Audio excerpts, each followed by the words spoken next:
সুপ্রিয় বন্ধুরা, আপনারা জানেন আমাদের দেশ নতুন করে স্বাধীন হয়েছে এবং নতুন করে আমরা একটা সূর্য দেখতে পেয়েছি, নতুন একটা আলো।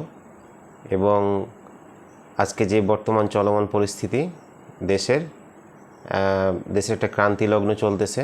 জানেন যে স্বৈরাচার সরকারের পতন হয়েছে। তো এখন বর্তমানে যেই ট্রেন্ডিংটা চলতেছে, অন্তর্বর্তীকালীন সরকার, সেনাপ্রধান ঘোষণা দিয়েছেন এবং রাষ্ট্রপতি, সেনাপ্রধান সবাই মিলে আর কি একটা অন্তর্বর্তীকালীন সরকার গঠন করার পথে এগোচ্ছে। সেইখানে আমরা দেখেছি ছাত্ররা বৈষম্য বিরোধী আন্দোলনের যারা আর কি নেতৃবৃন্দ ছিলেন, আমাদের ছাত্ররা, তারা ডক্টর ইউনূসকে রিকমেন্ডেশন করেছে যে প্রধান উপদেষ্টা হিসাবে, অন্তর্বর্তীকালীন সরকারের প্রধান উপদেষ্টা হিসাবে রিকমেন্ডেশন করেছেন। সেই ক্ষেত্রে আমরা আমাদের সোশ্যাল মিডিয়াতে দেখতে পাচ্ছি, বিভিন্ন ট্রেন্ডিং আমরা দেখতে পাচ্ছি যে সুদখোর বলতেছেন, অনেকেই বলতেছেন যে ইসলামের পক্ষে না, বা এইরকম অনেক কিছু আমরা শুনতে পাচ্ছি বা দেখতে পাচ্ছি। তো সকলের জ্ঞাতার্থে বলি যে প্রত্যেকটা মানুষেরই কিন্তু ভুল ত্রুটি, দোষ ত্রুটি থাকে। কোনো মানুষই কিন্তু ভুলের ঊর্ধ্বে নয় বা দোষের ঊর্ধ্বে নয়। তো ডক্টর মোহাম্মদ ইউনূসের যে কার্যকলাপ, কর্মকাণ্ড, এটাতে আপনারা সমালোচনা করতেই পারেন, কিন্তু বাংলাদেশের প্রেক্ষাপটে এবং সারা পৃথিবীর প্রেক্ষাপটে যদি আপনি চিন্তা করতে থাকেন বা যদি আপনি চিন্তা করেন, তাহলে দেখবেন যে সকল ব্যাংক প্রতিষ্ঠা, এনজিও এবং যে সমস্ত ফাইন্যান্সিয়াল অর্গানাইজেশনগুলো আছে, সবগুলোই কিন্তু ইন্টারেস্ট বা সুদের ভিত্তিতেই কিন্তু পরিচালিত হয়ে থাকে। সো ডক্টর মোহাম্মদ ইউনূস গ্রামীণ ব্যাংকের প্রতিষ্ঠাতা এবং নোবেল লরিয়েট।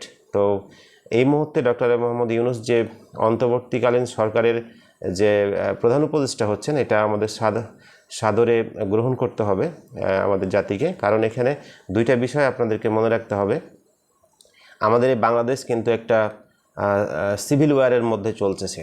আমাদের বাংলাদেশের যে পার্শ্ববর্তী দেশ ইন্ডিয়া এবং অন্যান্য যে দেশগুলো আছে, রাশিয়া, চীন, আমেরিকা, সবাই কিন্তু এই দেশের উপরে একটা নজরের মধ্যে আছে। সো এখন এই অন্তর্বর্তীকালীন সরকারের এমন একজন উপদেষ্টা দরকার, প্রধান উপদেষ্টা দরকার, যার সোশ্যাল ভ্যালু আছে এবং সারা পৃথিবীতে যার ভ্যালু আছে, এবং যিনি বাংলাদেশকে অর্থনৈতিকভাবে, আপনারা জানেন যে বাংলাদেশ অর্থনৈতিকভাবে প্রচুর বিপদের মধ্যে আছে, সে বিপদ থেকে উদ্ধারণ করার জন্য, এবং চলমান রাজনৈতিক পরিস্থিতিতে বিভিন্ন ইনস্টিটিউটগুলো কিন্তু ধ্বংস হয়ে গেছে, সেইখান থেকে একজন ব্র্যান্ড প্রমোটার পার্সনকে কিন্তু আমাদের এই অন্তর্বর্তীকালীন সরকারের প্রধান উপদেষ্টা হিসেবে প্রয়োজন।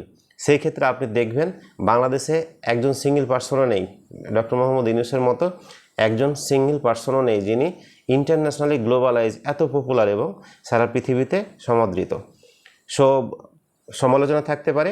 আর আরেকটা বিষয় হলো যে আমরা হয়তোবা ভাবতেছি যে হয়তোবা তিনি এসে হয়তোবা কোনো দেশের স্বার্থ অনুসারে চিন্তাভাবনা করবেন কিনা। এটার দিন শেষ, মানে এইটার সম্ভাবনা একেবারে শেষ। কারণ এই আন্দোলন যে পর্যায়ে ছাত্ররা নিয়ে গেছে, সেটা অনেক একটা চরম পর্যায়ে নিয়ে গেছে। কোনো সরকার যদি স্বৈরাচারী মনোভাব পোষণ করতে চায় পরবর্তীতে, তাহলে অবশ্যই তাকে দুইবার ভাবতে হবে। কারণ এই বৈষম্য বিরোধী যে ছাত্র সংগঠন, তারা কিন্তু এখনও তারা তাদের কর্মকাণ্ড চালিয়ে যাচ্ছে। আপনারা দেখবেন যে রাষ্ট্রপতির ভবনে যাচ্ছে এবং তারা বিভিন্ন রিকমেন্ডেশন করছে। তো সবাই ডক্টর মোহাম্মদ ইউনূসকে সমর্থিত করতেছে বিভিন্ন দল মত নির্বিশেষে, এবং ডক্টর মোহাম্মদ ইউনূসকে বাংলাদেশের এমন একজন পার্সন নাই যিনি চিনেন না। সো এখন এই মুহূর্তে বাংলাদেশে একজন এরকম ব্র্যান্ড প্রমোটার পার্সন এবং সোশ্যাল ভ্যালু এবং ইন্টারন্যাশনাল ভ্যালুয়েবল পার্সনকে আমাদের দরকার। তিনি কিভাবে কি করবে না করবে সে বিষয়গুলো হয়তো বা আমরা পরবর্তীতে সমালোচনা আমাদের থাকতে পারে। তো সেই ক্ষেত্রে এখন বর্তমানে বিভিন্ন সিভিল ওয়ার থেকে বাংলাদেশকে বহিঃশত্রু থেকে মুক্ত করার জন্য এরকম একটা ব্র্যান্ড প্রমোটারকে আমাদের প্রয়োজন। সো আপনারা সোশ্যাল মিডিয়াতে এই সমস্ত সুদখোর বা অন্যান্য বিষয় যারা কমেন্টস করতেছেন বা শেয়ার করতেছেন, অবশ্যই এটা আপনাদের ভুল হচ্ছে। তো সেই ক্ষেত্রে আপনারা এই সমস্ত বিভিন্ন বিষয় থেকে দূরে থাকুন। আর বিভিন্ন আঞ্চলিক এবং ইন্টারন্যাশনাল রাজনীতি সম্পর্কে আপনারা পড়াশোনা করেন, বুঝেন, আর এই সমস্ত গুজব থেকে বিরত থাকেন। ধন্যবাদ সবাইকে।